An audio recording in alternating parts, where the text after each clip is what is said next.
Okay, let's get right into it. Drive past any industrial park and you're looking at dozens of factories making, well, everything. Car parts, chemicals, you name it. But inside those buildings, there's a constant challenge. How to handle materials that could be seriously dangerous. Today, we're going to pull back the curtain on the invisible system of rules that keeps all of that potential chaos under control. And look, when this system breaks down, the results aren't just some small oopsie. We're talking about major disasters, chemical fires that threaten whole neighborhoods, toxic spills that poison our water, and exposures that can cause devastating, lifelong diseases.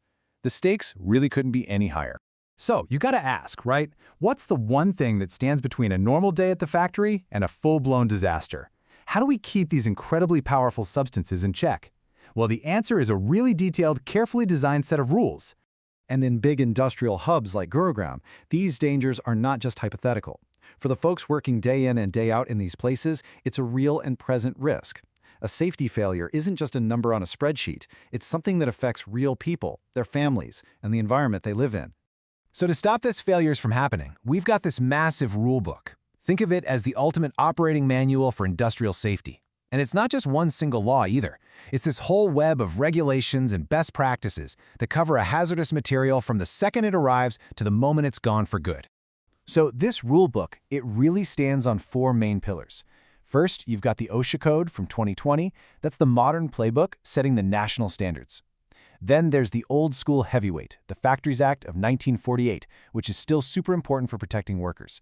After that, you've got the hazardous waste rules, which manage everything that gets thrown out.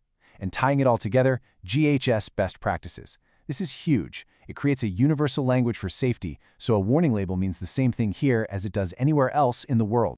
And these rules are always changing.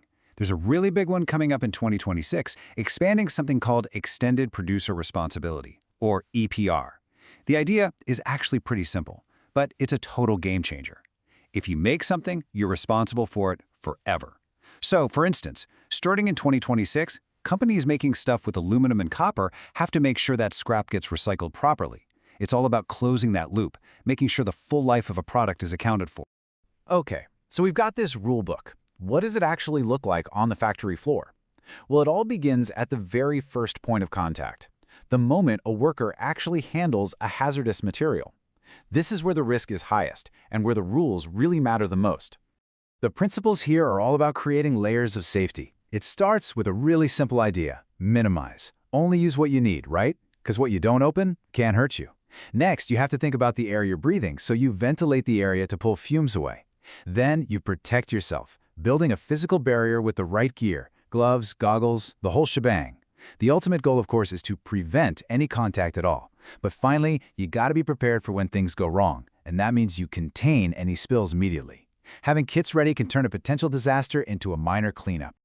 Okay, so what about when these materials are just sitting around not being used? That brings us to our next critical stage, safe storage. You can't just stick these things on a shelf and hope for the best. Storing them the wrong way is literally like setting a ticking time bomb. And this shows you the golden rule of storage perfectly: segregation. On the left, you've got the absolute nightmare scenario, all these different chemicals just thrown together. An acid next to a base can create a violent reaction. An oxidizer next to something flammable, you're just asking for a fire. But on the right, that's how you do it. Flammables in their own cabinet. Acids and bases kept far apart. It's such a simple concept, but it prevents countless accidents. And get this, the rules are also incredibly strict about time.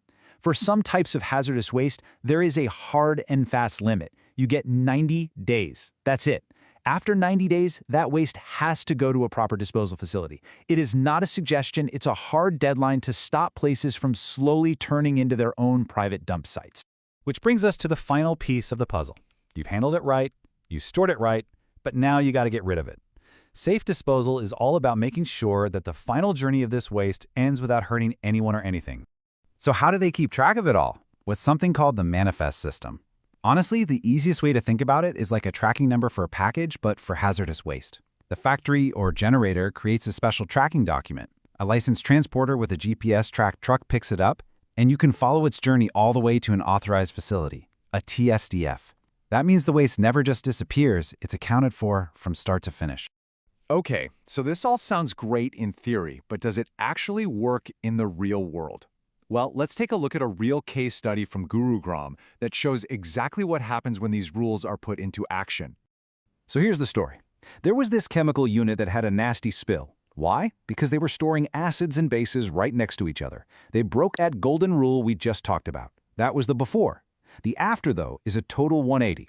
They put in everything we've been discussing: separate storage cabinets, clear GHS labels, mandatory training for the staff, and they started using the official manifest system for disposal.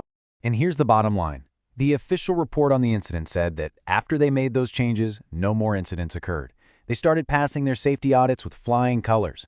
This is proof. This stuff isn't just about ticking boxes. It directly leads to a safer workplace. The system works. So let's just boil it all down real quick. For handling, it's all about protection. Use less, wear the right gear. For storage, the one word to remember is segregation. Keep things apart that don't play well together. And for disposal, it's all about accountability through that manifest system. Each step is a critical link in this chain of safety. Get one wrong and the whole thing can fall apart. Which kind of leaves us with one big question, doesn't it? We've built this amazing system for the hazards we know about today, but industry is always moving forward, creating new materials, new chemicals. So the real challenge is this: can our safety rulebook keep evolving fast enough to protect us from the dangers of tomorrow?